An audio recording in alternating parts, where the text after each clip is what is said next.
Good morning. It's Friday morning, February 26, 2021, and it's time for your morning walk with me, Sophfronia. Have you ever seen that movie, The Best Exotic Marigold Hotel?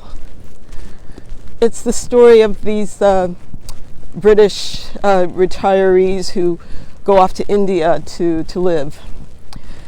I've seen it. I saw it for the first time this week, actually. And I'm thinking about it because there's this scene early on. Judi Dench plays a widow, and she has little money because she had to sell her home to pay off her husband's debts. And she's at the airport with her son, and her son is saying to her, "You've never done anything like this before. What's going to happen to you?" And she finally turns around and she's like, you have said nothing positive to me. I've never done anything like this before. I could use some support because she's made a decision. And there's nothing he can really do except help her, right?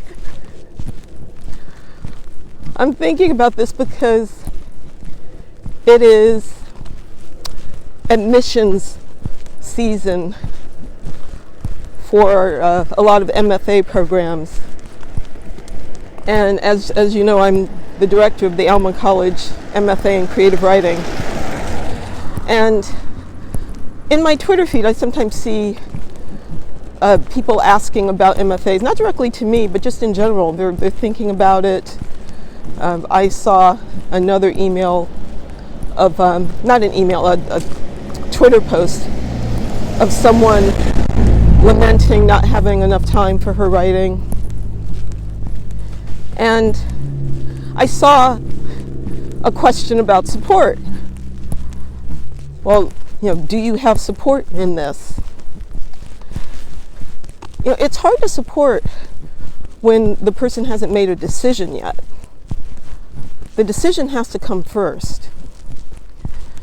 And I say this from personal experience, because when you're in that decision phase, people will tell you all the reasons why you shouldn't do what you're doing. And I didn't go for my MFA for years because so many people told me all the reasons why I didn't need one. But the fact of the matter is, I knew why I needed it. Now, I'm talking about writing here, but this goes for any decision making. There's that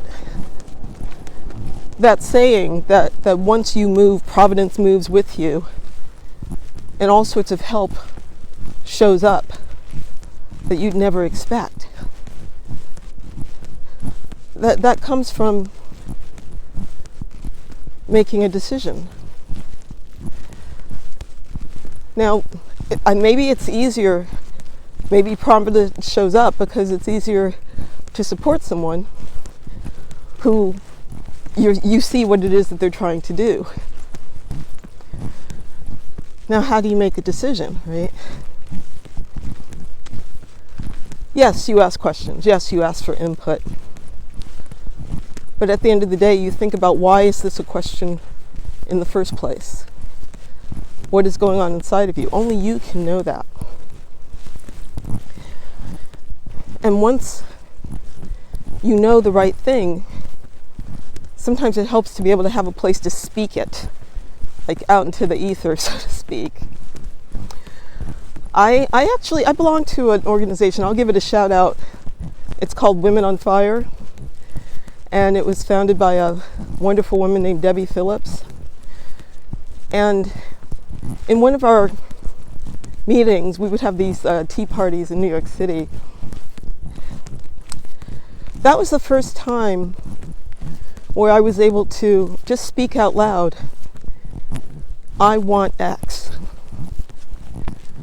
I'm on fire about this. But my life isn't around this right now. And suddenly it's like a swirl. Suddenly I had women saying to me, "Okay, yeah, you can do this. How can we help?" And suddenly that thing that I spoke became even more of a reality, and there was possibility everywhere.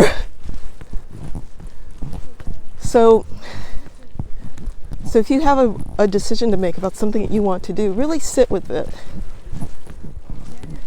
Yes, ask for help, but really be within your own space, your own mind, and think about why this thing is important to you. Because once you know, not only will you get help, but you will know yourself what you are willing to do to make this thing happen. I'm going to keep walking. I'm curious to see what you're going to do this spring. It's a beautiful day. I feel the possibilities. You take care, and I'll talk to you soon.